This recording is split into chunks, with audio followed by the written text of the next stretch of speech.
Sensation. Sensation, le MAG. Bonjour à tous et bienvenue sur Sensation en association avec TV78. C'est dans les années 30 avec la montée du nazisme en Europe et les premiers conflits de la Seconde Guerre mondiale que la CIMAD apparaît. L'association apporte solidarité et soutien politique aux migrants, aux réfugiés, aux déplacés mais également aux demandeurs d'asile et aux étrangers en situation irrégulière. Pour en parler avec moi, Pierre Smadja et Ursula Gaudenzi, bénévoles de la permanence de la CIMAD à Plaisir. Bonjour à vous deux. Bonjour. Bonjour. Pour commencer, pouvez-vous d'abord nous présenter l'association et ses missions de manière générale ? Cette association est une association qui, comme vous l'avez dit, très ancienne et qui, sur les Yvelines, dispose de deux permanences. Une permanence qui, à Versailles, s'occupe des demandeurs d'asile et une autre permanence à Plaisir qui s'occupe des migrants, simplement des gens qui demandent des titres de séjour. C'est une association qui est créée localement depuis 15 ans, peut-être, oui. Une quinzaine d'années à peu près. Depuis qu'il y a un centre de rétention à Plaisir. Depuis qu'il y a un centre de rétention à Plaisir. Et il y a une vingtaine de bénévoles à peu près aujourd'hui. Il y en a une petite dizaine sur Plaisir.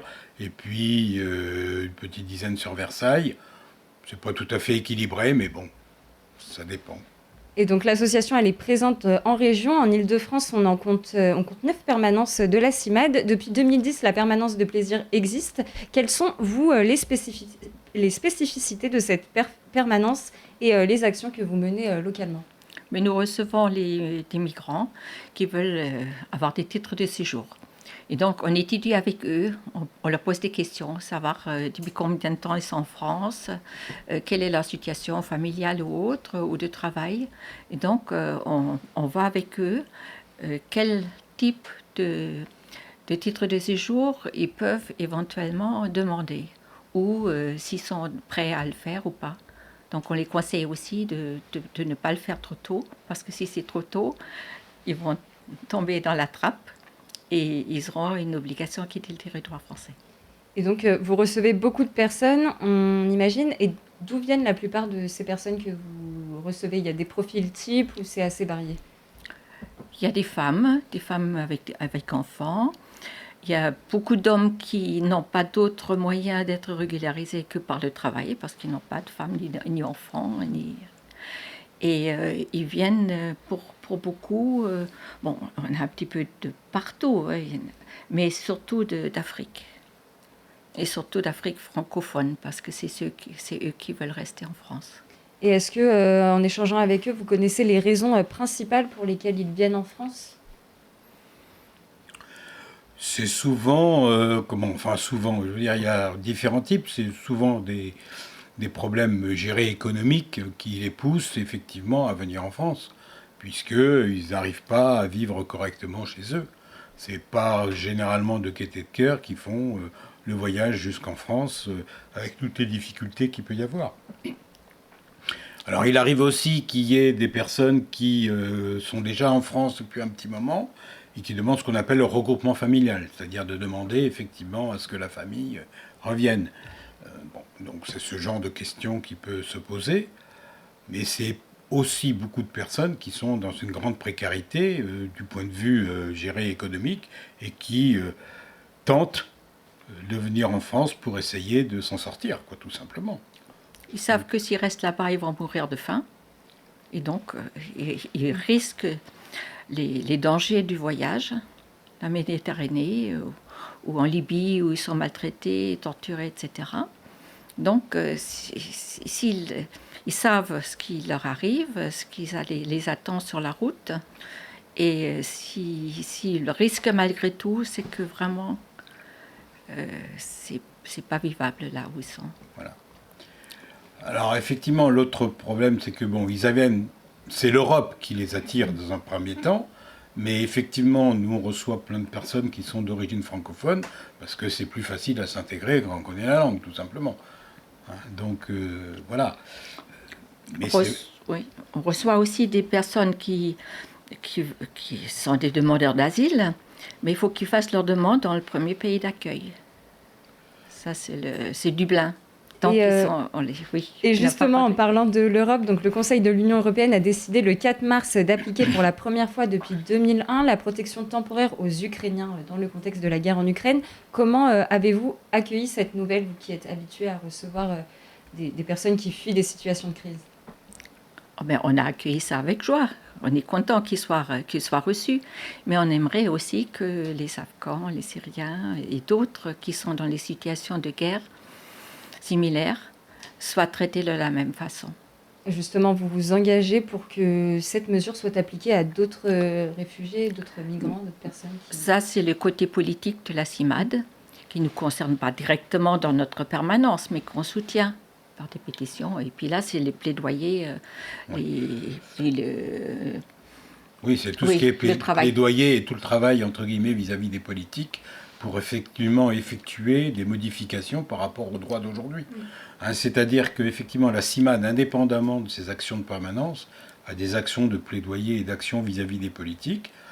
Par exemple, il y a en ce moment un courrier qui est en cours pour discuter avec les futurs députés en disant qu'il faudrait que la loi change sur tel ou tel sujet. Donc voilà, donc c'est des choses qui sont effectivement font partie des actions de la CIMAD, qui localement sont limitées puisque on est sur un territoire limité, mais par contre qui peuvent avoir un impact, je dirais, au niveau politique et au niveau, je dirais, des décisions. Et donc justement, vous me parlez politique. Qu'attendez-vous du prochain quinquennat concernant la situation de ces personnes, la prise en charge sur le territoire? Vous attendez une amélioration, j'imagine, de leurs conditions. Qu'est-ce que vous attendez de ce prochain quinquennat? Enfin, nous sommes un petit peu contents du fait que effectivement Mme Le Pen ne soit pas, entre guillemets, évacue, entre guillemets, pour ce qui est des présidentielles.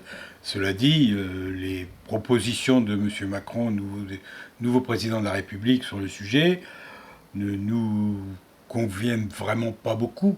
C'est-à-dire qu'il est plutôt dans un renforcement, je dirais, au niveau de Schengen. Hein, ça, c'est un premier point. Il n'a pas parlé de souplesse par rapport à l'accueil des immigrés. Donc, je veux dire, on ne s'entend pas à ce qu'il y ait effectivement, je dirais, d'amélioration notable par rapport à ce qu'on voit, nous, sur le terrain. Et moi, personnellement, je vois la situation des gens qui travaillent, qui cherchent à se régulariser par le travail. Et pour faire cette demande, il faut qu'ils montrent des fiches de paye. Pour avoir des fiches de paye sans avoir l'autorisation de travail, il faut qu'ils utilisent les papiers de quelqu'un d'autre. C'est prévu sur le questionnaire de la préfecture qu'il faut cocher. Est-ce que j'ai travaillé avec un alias? Est-ce que je travaillais avec des faux papiers? Et donc, j'aimerais que ces personnes-là, qui ont un travail, qu'ils aient l'autorisation de travail, qu'on leur donne l'autorisation de travail. Justement, votre rôle à vous, c'est aussi de les aider à se régulariser de manière administrative. Comment vous les accompagnez? Il y a la barrière de la langue. Des fois, on sait que l'administration française, c'est compliqué. Comment vous les aidez? Mais on les aide déjà à obtenir un rendez-vous à la préfecture, c'est-à-dire constituer tout le dossier que la préfecture demande. Et une fois qu'ils ont le rendez-vous, on les aide à bien classer leur dossier, à vérifier si rien ne manque, pour qu'ils puissent présenter un bon dossier solide à la préfecture. Comment on peut aider l'association aujourd'hui? Est-ce que vous recherchez des bénévoles, des dons? Comment on peut vous aider? Bien là, aujourd'hui, en fait, en termes de bénévoles, on a des amis qui veulent venir ou des choses comme ça, donc on n'a pas beaucoup besoin de publicité, on va dire localement, au moins, j'entends. Mais par contre, effectivement, il y a peut-être besoin de bénévoles sur d'autres parties je dirais, du territoire d'Île-de-France. Donc ça, c'est dans d'autres permanences. Permanences, même à Versailles. Même nous. Éventuellement. On est des bénévoles vieillissantes.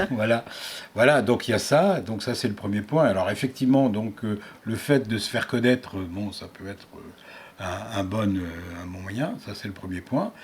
Et puis après, en termes de dons, il n'y a pas véritablement de frais importants, on va dire ça comme ça, dans la mesure où on n'est que des bénévoles, et puis nos actions ne sont pas des actions qui, entre guillemets, coûtent cher. Coûtent cher, c'est du conseil, c'est de l'appui, c'est de l'écoute, c'est de l'appui aux personnes, c'est passer des dossiers. c'est beaucoup de photocopies, ça oui. C'est beaucoup de photocopies, c'est quand même de l'imprimante, etc. Mais globalement, on n'est pas sur des frais très, très, très importants. Merci. Là, tu parles de la permanence, mais oui, mais par contre, pour nationalement, oui. oui, il y a des éléments qui sont des éléments salariés, importants, puisqu'il y a des actions de plaidoyer qui sont importantes, et puis d'autre part, au niveau national, il y a des juristes qui sont embauchés. Il y a des salariés. Merci Pierre Smadja et Ursula Godenzi d'avoir été avec nous sur Sensation.